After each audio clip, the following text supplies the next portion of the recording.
বিসমিল্লাহির রহমানির রহিম। আসসালামু আলাইকুম এভরিওয়ান। সকলে কেমন আছেন? নিশ্চয়ই সবাই সুস্থ এবং ভালো আছেন। আজ একটি নতুন ভিডিও নিয়ে আলোচনা করব। ভিডিওটি হলো নারীর পাওয়ার ফিরে পেতে হোমিও ওষুধ। দেখেন এভরিওয়ান, এটি একটি ইম্পর্টেন্ট একটি সাবজেক্ট। আমাদের বিভিন্ন কারণে আমাদের নারীর যে পাওয়ার সেটা কমে যেতে পারে। এর মধ্যে কিছু উল্লেখযোগ্য কারণ হলো অনেকেই হাত দিয়ে হস্তমিথন করে, কিংবা দেখা যাচ্ছে যে রাতে শোয়ার পূর্বে বিভিন্ন ব্লু ফিল্ম দেখে, কিংবা কোনো মন্দ চিন্তা করে। এর ফলে অনেক সময় দেখা যাচ্ছে যে তার ফলে প্রভাবে আমাদের মাঝে অনেক সময় দেখা যায় পাওয়ার কমে যেতে পারে। সেভিওয়ান, এরূপটি আমাদের মাঝে হলে যে লক্ষণগুলো থাকে তা হলো, এরূপ আক্রান্ত ব্যক্তিটির যদি হঠাৎ দেখা যাচ্ছে কোনো কথায় বা কোনো কিছু দেখার ফলে যদি তার অল্পতে বীর্য বের হয়ে যায় এবং শারীরিক দুর্বলতা প্রকাশ পায়, এক্ষেত্রে অবশ্যই আমরা যে ওষুধটি সেবন করব সেটা হলো নুফালুটিয়া মাদার। আমরা 10 ফোঁটা করে সকাল বিকাল 2 বার সেবন করতে পারি।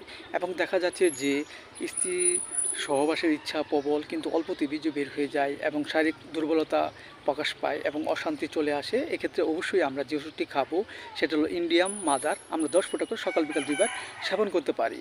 এবং দেখা যাচ্ছে যে আমাদের মাঝে বিভিন্ন দুর্বলতা প্রকাশ পায় এবং দেখা যাচ্ছে যে অনেক অশান্তি তৈরি হয় এবং অঙ্গের অনেক সময় দুর্বলতার কারণেও অনেক সময় আমাদের মাঝে পাওয়ার কমে যেতে পারে। সো এভরিওয়ান, এই জন্য আমরা যে ওষুধটি খাবো সেটা হলো টিটেনিয়াম 3X বড়ি। আমরা 3টি করে বড়ি সকাল এবং বিকাল 2 বার সেবন করতে পারি।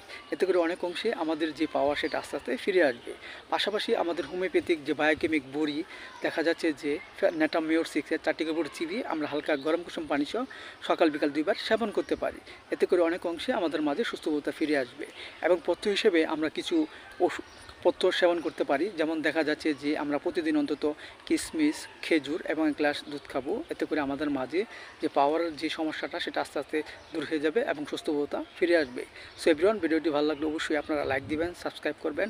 সবাই ভালো থাকেন, সুস্থ থাকেন। Thank you so much.